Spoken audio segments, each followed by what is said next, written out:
నగరాల కంటే పల్లెలు పట్టణాల్లో ఉండే మహిళలు ఎక్కువగా రుణాలు తీసుకుని తిరిగి సక్రమంగా చెల్లిస్తున్నారు.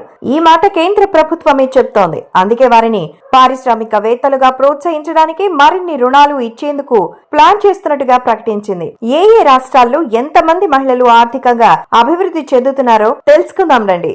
మెట్రో నగరాల కంటే నాన్ మెట్రో ప్రాంతాల్లోని ఎక్కువ మంది మహిళలు అప్పులు తీసుకుంటూ సక్రమంగా చెల్లిస్తున్నారని నీతి ఆయోగ్ ఒక నివేదికను విడుదల చేసింది. నీతి ఆయోగ్ CEO BVR సుబ్రహ్మణ్యం రుణగ్రహీతల నుంచి నిర్మాతల వరకు భారతదేశ ఆర్థిక వృద్ధి కథలో మహిళల పాత్ర అనే నివేదికను విడుదల చేశారు. దీని ప్రకారం నాన్ మెట్రో ప్రాంతాల్లో 48%, మెట్రో ప్రాంతాల్లో 30% మహిళలు తమ క్రెడిట్ స్కోర్ ని పెంచుకున్నారు. డిసెంబర్ 2024 నాటికి 2.7 కోట్ల మంది మహిళలు తమ క్రెడిట్ స్కోర్ ని గమనిస్తున్నారట. ఇది గత సంవత్సరం కంటే 42% ఎక్కువ.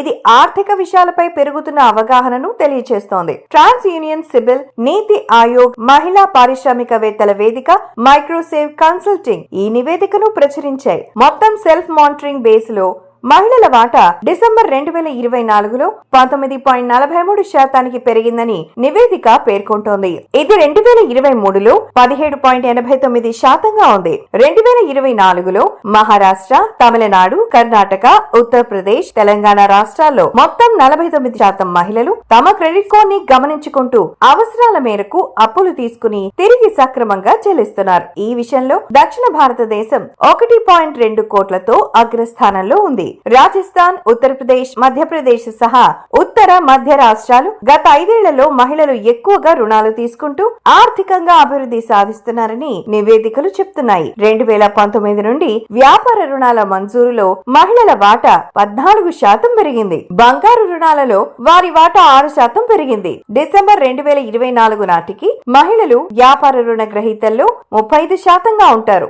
అయితే రుణం తీసుకోవడానికి వెనకాటం, బ్యాంకింగ్ అనుభవాలు సరిగ్గా లేకపోవడం, రుణం పొందడంలో అడ్డంకులు, షూరిటీ సమస్యలు ఇలాంటి ఇబ్బందుల వల్ల చాలా మంది మహిళలు రుణాలు తీసుకోవడానికి వెనకాడుతున్నారని కేంద్ర ప్రభుత్వం గుర్తించింది. అందుకే మహిళా పారిశ్రామికవేత్తలకు ఆర్థిక సహాయం చేసేందుకు రుణాల మంజూరు ప్రక్రియను మరింత సులభం చేయడానికి ప్లానింగ్ చేస్తున్నారు. మహిళా పారిశ్రామికవేత్తల వేదిక మహిళల్లో ఆర్థిక అక్షరాస్యత, రుణ సదుపాయం, మార్గదర్శకత్వం, మార్కెట్ పై అవగాహన కార్యక్రమాలు నిర్వహిస్తూ వారిని ప్రోత్సహిస్తోంది. ఉద్యోగాలు చేస్తున్న మహిళలు సైతం పెరుగుతున్న నేపథ్యంలోనే వారిని పారిశ్రామికవేత్తలుగా ప్రోత్సహిస్తే దేశ ఆర్థిక అభివృద్ధి వేగవంతం అవుతుంది.